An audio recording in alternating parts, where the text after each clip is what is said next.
So this is a recording.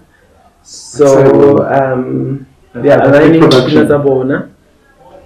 what looks like pre-programming, but I'm told it's essential because we've had about too many on the stage, and as a result, so this is what's happening, right? So this is a briefing. We're doing it. With me here is Mr. Marvin, and of course the man behind Worship Kraal, and myself, Mohale. Keep me on YouTube or everywhere you are, Mohale. And so, Mr. T, without this, can the show still go on? It can, but we don't want that. We don't want because what this laptop does for us, it enhances our performance. There's, for instance, Sponel, one of the guys who plays keys for us, he had another commitment. He could not join us. So some of the things that we would normally do, we got them here. So we can take him along without him being around. So basically what you're saying, you can take the pre-recording and the live included, blend them together. Yeah. Oh, that's an awesome idea. That's basically it. Yeah. So if somebody out there and then they miss a tune or something, you can still work it out somehow. So ideally you wanna know your stuff. Yeah. You wanna know your stuff because for instance, when it's pre-recorded, it is what it is. It is what it is. Yeah, you can't lie about it. Yeah, you can't, you must just stick to it. Yeah. Ideally. Yeah. So listen, but I know your people, by the stuff I've seen you throughout the week who post advertising the Worship Kraal. Yeah. And given some of your backing vocalists, as I've said before, they are very good. And by three, but it sounds like a choir. You know what I mean? So we're not used to that. You know what I mean? It sounds like a choir.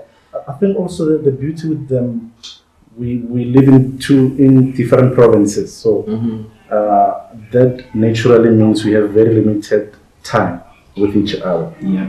So when you have guys like them who really know their story, who really, we literally had 2 days with them in Devon to prepare for this.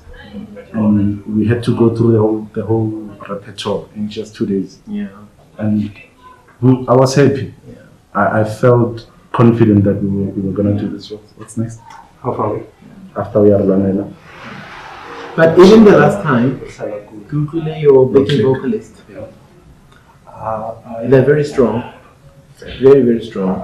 And I like the idea that some of them are like friends, but when it comes to the professionalism of it, they're very good, very professional and on point.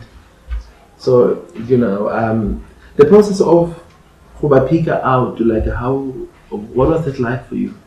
Who okay, I'm gonna go with Mohale, I'm gonna go with Pastor Marvin, I'm gonna go with this and this and this and this. Because vocally, second to none when it comes to the talent. What was that process like?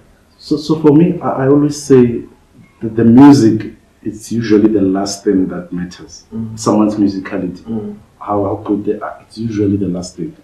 Everybody can go to sing. How many altars you know? I know. Right, how many sopranos you know? I'm alto, by the way. Yeah, but how many altos are easy to work with? How many altos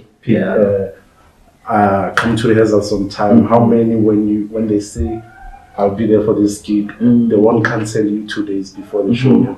So it's those things that have nothing to do with music. And musicians like that. Yeah, 2 days before. There's some that have cancelled me a month before the show when we don't have time to rehearse. Yeah. But she will keep just confidence at the last one. So that is very interesting. Yeah, so I think personality dynamics are first before their talent. Yeah. And then another silent point for me is their, because I'm doing gospel, it's their faith. Exactly. One thing you don't want is when you are being spiritual about your craft and somebody's swearing. I know. You don't want that. But you've managed to to select the most professional. Yeah, I've not had to people to write with you. And also, it's important that we say this is Marvin Mashiho. Marvin Mashiho has been a friend, has been a brother, has been a basically family member to Tisetso. And so what he does now with Tisetso is like pre-planning everything. Quality assurance. It's called quality assurance, by the way. I should say. Are you well? No, I'm all good on yourself. Awesome. Yeah. Listen, what does this moment feel like to you? I know you're very busy right now. You're concentrating, but what does this moment feel like to you? Look, it feels like it's my show as well. It is your show, by the way. It is my show. I feel great. Yeah. And for me, this is I think his work. When he wants something, I don't have to think twice about it. Yeah. I just need to be part of it because he's doing it. Yeah, he's doing it because of the journey, because of the relationship, and because of music, love of music from the beginning. I was there from the beginning. You were there. You've always been there. Yeah, and I'm still yeah. So, in fact, before the beginning, you were already there. Before the beginning, you were already there. Before we knew this Before we knew we could be these people today. You've always been there. No, exactly. So, watching your friend making it in the entertainment industry, particularly the gospel industry. Yes, sir. Yeah. Sure. For you, had you imagine him to be doing this now? Yeah. I think for me it doesn't come as a surprise. It's always been there. From a very early age, young age. It's always been here. It's just that we never thought it would grow to this extent. Yeah. Because of life, we evolve at some point. We study, we do other things. So we Go on. Yes. So we definitely from the early age been on this. So for me, I'm so happy that he has taken this till this far, and we still want to do more and greater things than what we're doing now. I still want to be part of that.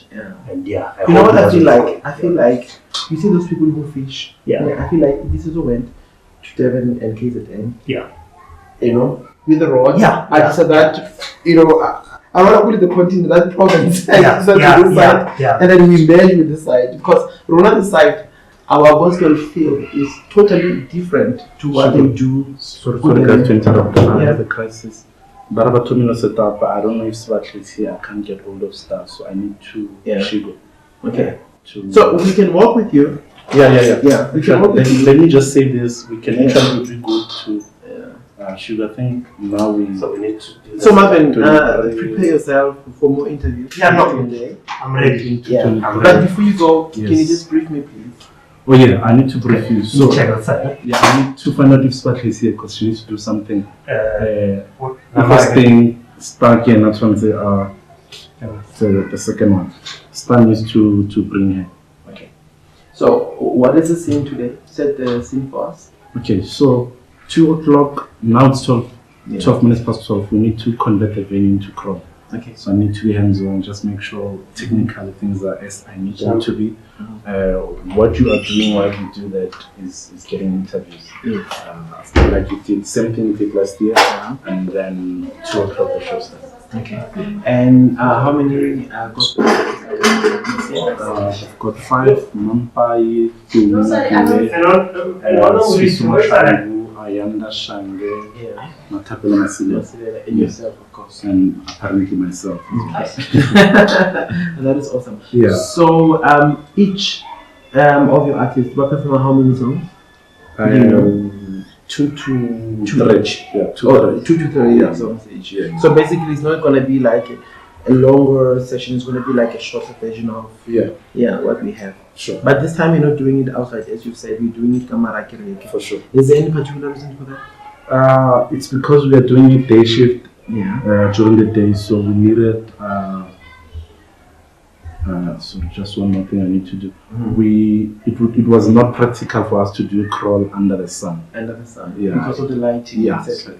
Not the lights, the heat mostly. The heat for our audience. For your so there you have it. He loves his audience. Yeah, so because of that we decided let's do it indoor, and also because we are doing it in the middle of a conference, sitting up after the first service that just happen now, as well as now doing it again, returning the setup again for tomorrow's service. Exactly.